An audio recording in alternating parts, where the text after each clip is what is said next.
they feel that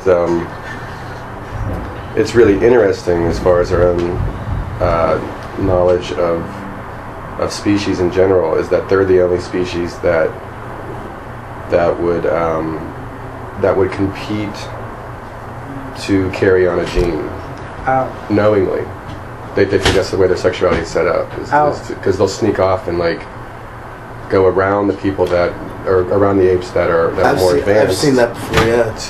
To carry on their own gene. Oh, okay. Which is totally different than instead of being submissive and letting it like the it's alpha. Not Darwin at all. It's like anti-Darwin. Yeah.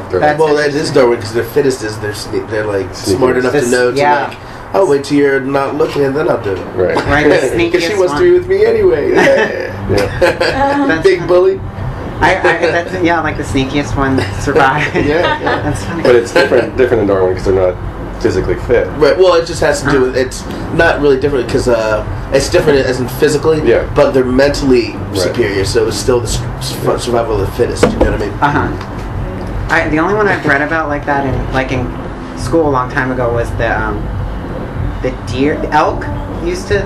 I read they kind of do a similar type thing where they'll like the one will be will corner like the females, and then the other males will go and pick off the other like females in the other parts of the herd, kind of the same type of thing, like sneaking around, and that way they are able to reproduce, but otherwise they would have been completely shut out of the gene pool. Right. Well, some animals also have the ability to have multiple babies from multiple partners at the same time. You know what I mean? Yeah. So that might have something to do with some of the species. What, the female animals can have multiple? Yeah, some animals can have multiple partners babies at the same time. Really? Like twins, but from two different dudes? Right. Yeah. Wow. Some animals, not like a lot. I didn't know that. That's interesting. Yeah, that is interesting. Is this maybe on the front cover of People? The front cover of the website. 8 orangutans rape other orangutan. Groot says orangutans rape. It's funny. Do you guys do you have animals at your homes, or like? I do. Oh no, you do? I have 3 cats. Oh, cool. I have 2 cats. Oh, I have a cat too. And then they always make you want to tell the stories about your cat. It's weird. Do you guys do that? That's weird. Not really. No. Oh, really? That's funny. Well, that's good. You'll never become like the old woman or old man with their cat, like 100 cats in their house.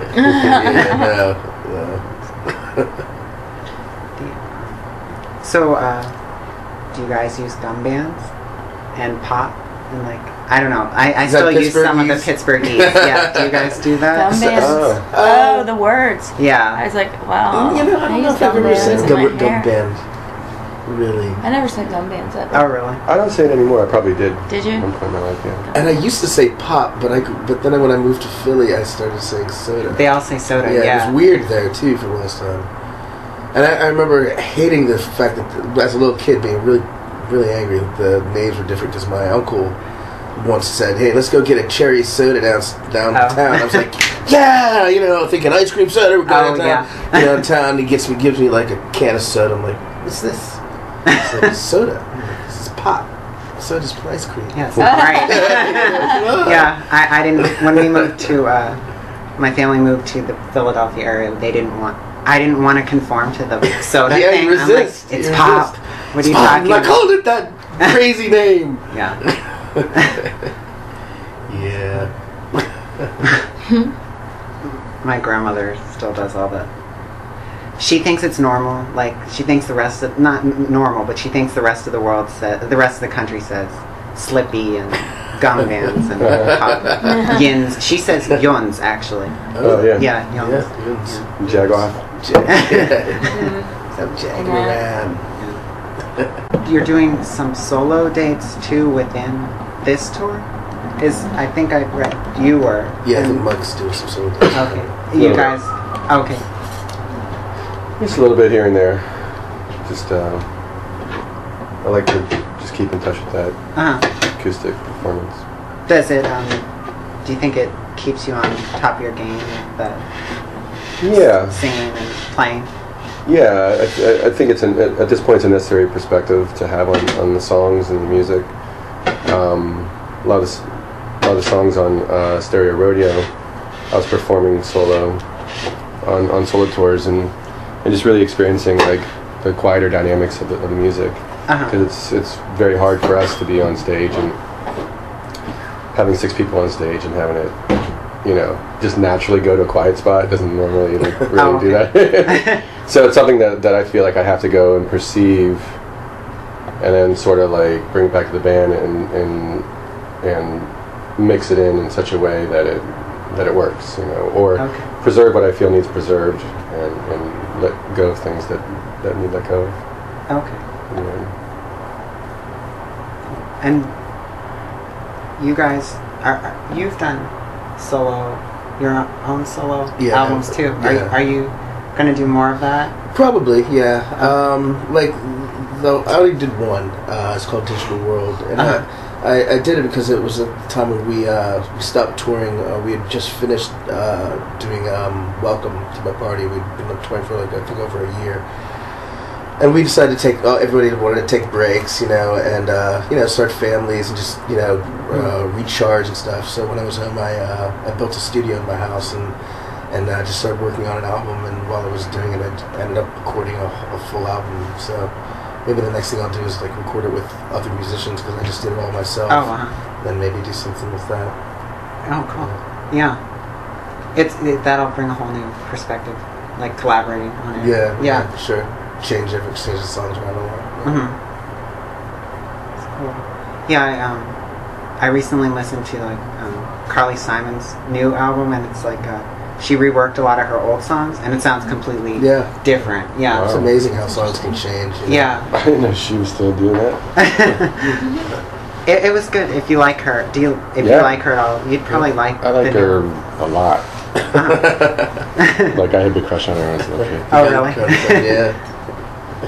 Yeah, you'll like. And there were 2 new songs. Like one about there's no freedom. It was kind of the one song, and then the other one was. It was like her in New York City, and it was 4th of July, and she's feeling lonely, so she looked to like a bird singing outside to give her some happiness, I guess. That type of thing. That's cool. Yeah. It's cool. I always liked your voice. Do you guys take from any new musicians for inspiration, or older ones still, or I don't know? I think we all listen to music all the time, so I would imagine we're all influenced by the new music that we hear and old music that we hear for sure. Is there anything you'd recommend people listening to? Like new stuff? I really liked. This isn't that new though. There's a band called Arcadia Fire, and they did a tune with David Bowie that I thought was really, really good. And I also like bands like On My Morning Jacket and some other cool new bands.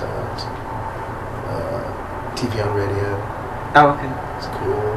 My Morning Jacket actually reminded me of you guys. Yeah. When I first heard it. Yeah. I can see that. I can definitely see that. A little bit. Yeah. It's like the roots rock and roll type of element. Yeah.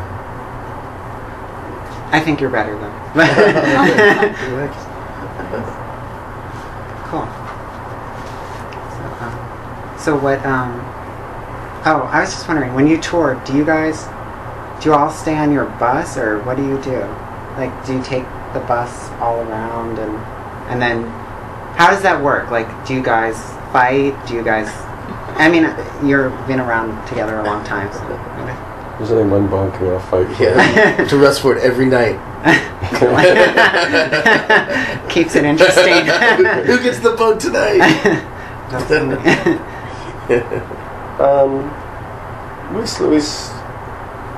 Now, I guess with the economy, we spend more time on the bus. Yeah. Okay.